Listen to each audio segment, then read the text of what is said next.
नमस्कार दोस्तों, मेरा नाम है हरीश कुमार साहू और मैं आप लोग को क्लास 10th का मैथ्स पढ़ा रहा हूँ। ठीक है, तो दोस्तों अब हम पहुँच चुके हैं प्रश्नावली क्रमांक 4 में। तो चलिए इन प्रश्नावली क्रमांक 4 को हल करेंगे। तो प्रश्न क्या बोल रहा है कि नीचे दिए एक्स स्क्वायर धन सी के रूप के कुछ द्विघाती बहुपद के शून्यक दिए हुए हैं। ठीक है, द्विघाती बहुपद है मतलब उसके दो गुणनखंड होंगे।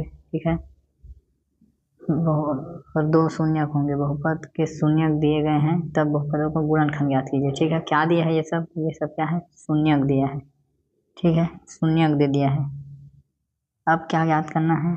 शून्यक से बहुपद गुणनखंड, बहुपद के गुणनखंड को लिखना है। ठीक है, तो पिछले वीडियो में आप देख चुके हैं कि हम गुणनखंड से शून्यक कैसे ज्ञात करते हैं। ठीक है, मैं आपको एक बार याद करके दिखाता हूँ कि मान लीजिए कोई बहुपद है और उसका गुणनखंड है x-3 और x-4। ठीक है, तो इसका जो गुणनखंड रहता है उसका हम क्या करते हैं? 0 के बराबर लेते हैं, इस प्रकार से।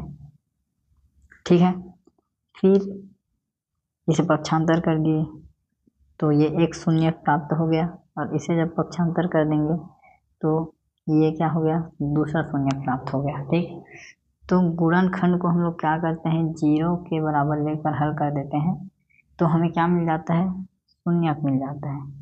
ठीक, अब गुणनखंड में जो अंक है उसमें और शून्यक में क्या अंतर है, ये आप देखिए। अभी हमने क्या लिया? गुणनखंड ये लिया था, हमें क्या मिला? शून्यक, ये दोनों मिले।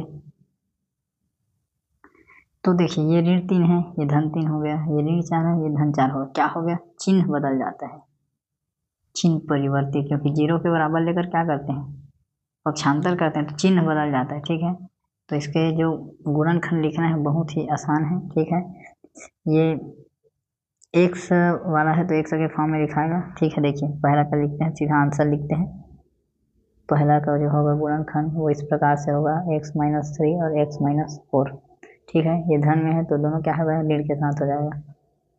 दूसरा में ये x धन 2 हो जाएगा, ऋण है तो, और तीसरा में हो जाएगा x धन 3। ठीक है, ये दोनों हो गए, इसको देख लेते हैं। तो एक में होगा x-2 प्लस में है इसलिए, और x में होगा ये x + 1/2 क्योंकि वो वाला माइनस में है। इसको देखिए चौथा को, तो ये होगा x-15 क्योंकि धन 15 है, फिर x-17। ठीक है, ये जो शून्यक है इनके गुणनखंड मैं आपको बता रहा हूँ। पांचवा को देखिए, x-18 है तो x + 18 हो जाएगा, और 12 है तो x-12। ठीक है, तो ये क्या है? सब आपके आंसर है। बहुत ही आसान है, केवल क्या हो जाएगा? चिन्ह परिवर्तित। ठीक है, कब? जब हम शून्यक से गुणनखंड बनाएंगे। ठीक है, तो चलिए ये तो हो गया आपका। अब जो आपका दूसरा प्रश्न है इसे भी हम साथ ही में कर लेते हैं। दूसरा प्रश्न क्या बोलता है? निम्नलिखित बहुपदों के शून्यक का योगफल एवं गुणनफल ज्ञात कीजिए। ठीक है, तो मैंने आपको पढ़ाया है, आप देख लेंगे। ठीक है, कि शून्यकों का योगफल का सूत्र किस प्रकार से आता है, निर्माण कैसे होता है, मैंने आपको बताया है। अल्फा धन बीटा बराबर क्या होता है? ऋण b/a। और जो शून्यकों का गुणनफल होता है, गुणनफल अल्फा × बीटा c/a। ठीक है, यही है इसका फार्मूला। इसी में हम मान को रखेंगे और क्या करेंगे? उत्तर ज्ञात करेंगे। तो चलिए एक बार मैं लिख देता हूँ आंसर। ठीक है, पहला समीकरण को देखो क्या है?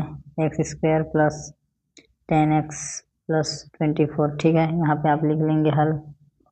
यहाँ पे लिखेंगे कि दिए गए बहुपद की तुलना ax² धन bx धन c से करने पर, ठीक है, जब तुलना करेंगे तो क्या मिलेगा?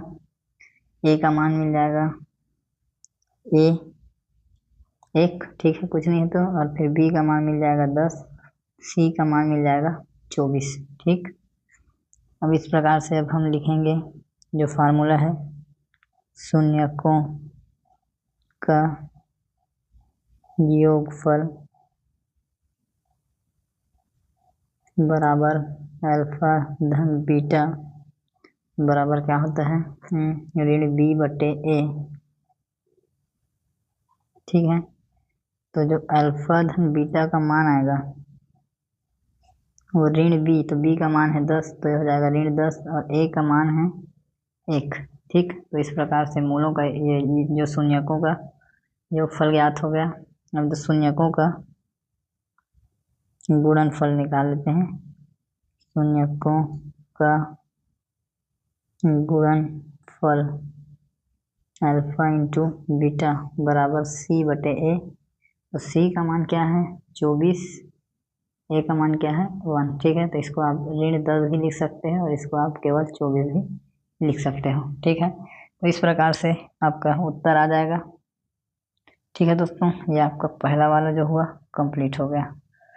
ठीक, दूसरा को बनाते हैं, दूसरा प्रश्न को।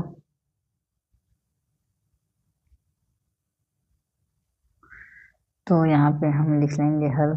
ठीक है, दूसरा क्या है, बहुपद 2x माइनस 7x माइनस 9। ठीक, अब यहाँ पे हम लिखेंगे कि दिए गए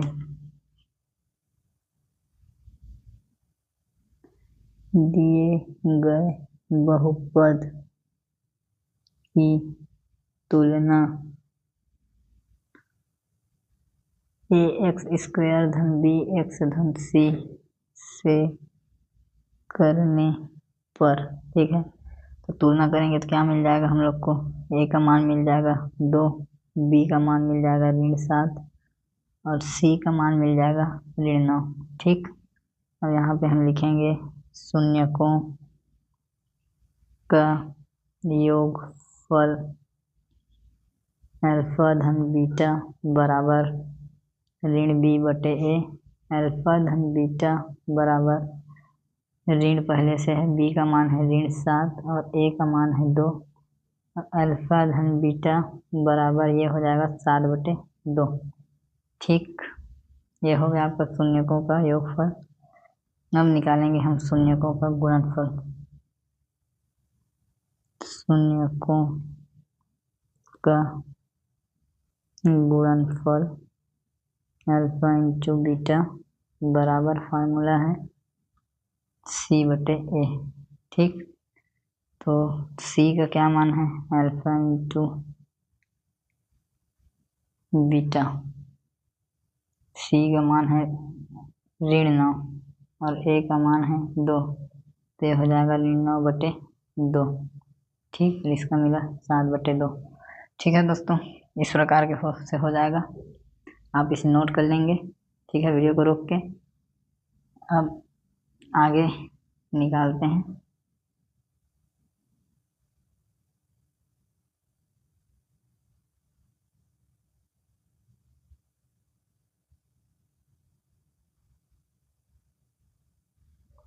तीसरा प्रश्न हल करना है हमें। यहाँ पे हम लिखेंगे हल तीसरा। ठीक, क्या है, बहुपद x square plus 11x plus 30।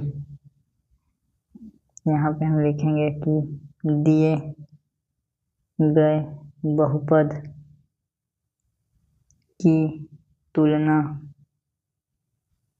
ax square धन bx धन c से करने पर क्या मिल जाएगा, तुलना करेंगे तो a का मान मिल जाएगा 1, b का मान मिलेगा 11, c का मान मिलेगा 30। अब हम निकालेंगे शून्यकों का योगफल। ठीक है, अल्फा धन बीटा बराबर ऋण बी बटे ए होता है। अल्फा धन बीटा का मान आएगा ऋण बी मतलब ऋण 11 और ये हो गया ए का मतलब ए, मतलब ऋण 11 भी आप ऐसे लिख सकते हैं, बस पूरा ऋण 11 इस प्रकार से। और अब हम एक चीज़ और निकालेंगे यहाँ पे, शून्यकों का गुणनफल।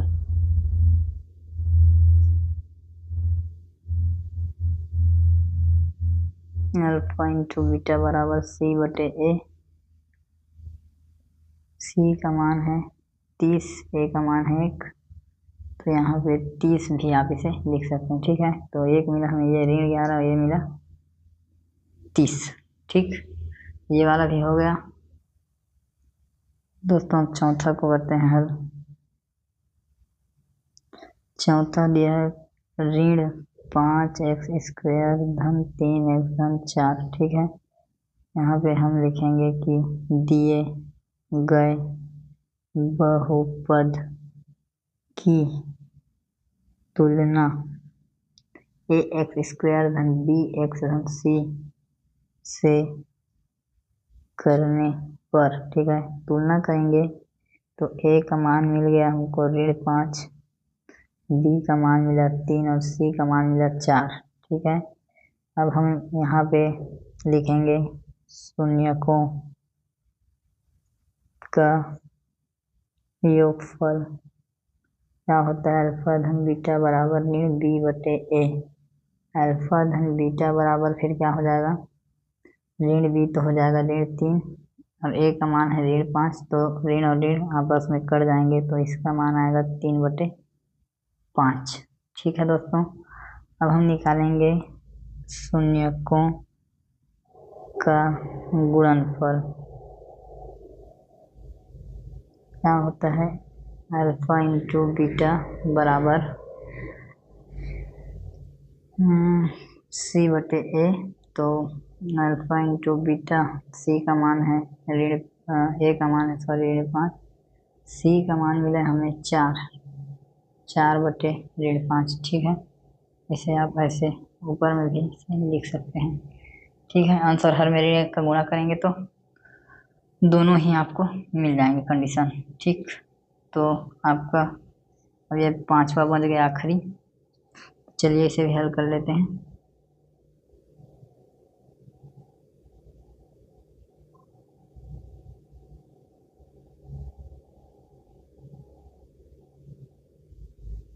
पांचवा देखिए यहाँ पे लिखते हैं हल। पांचवा x² प्लस x माइनस 12, ठीक है। तो यहाँ लिखेंगे दिए गए बहुपद की तुलना ax² धन bx धन c से करने पर, ठीक है। तुलना करेंगे, मान मिल जाएगा, a का मान मिलेगा 1, b का मान भी 1 और c का मान है ऋण 12, ठीक। अब हम लोग यहाँ निकालेंगे शून्यकों का योगफल। अल्फा इंटू बीटा बराबर क्या होगा, ऋण b बटे a। अल्फा धन बीटा बराबर ऋण b का मान है 1 हो गया और ये a का मान है 1, ठीक है। तो इसको आप इस प्रकार से भी केवल ऋण 1 भी लिख सकते हैं, ठीक है। दोनों कंडीशन है। अब यहाँ पे हम लिखेंगे शून्यकों का गुणनफल। गुणनफल का जो सूत्र है वो है a b c बटे a। तो a into B alpha into beta c का मान मिला है ऋण 12 और a का मान है 1, ठीक। तो इसे आप ऋण 12 भी लिख सकते हैं, अल्फा इंटू बीटा बराबर ऋण 12, ठीक है। दोनों कंडीशन है।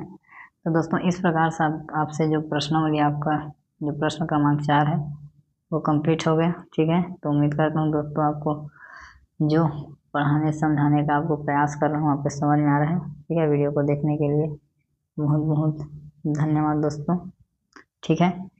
और प्लीज़, ठीक है, शेयर कीजिए ताकि किसी ज़रूरतमंद तक पहुँच पाए, ठीक है दोस्तों। मिलते हैं एक अगले वीडियो में, तब तक के लिए जय हिंद।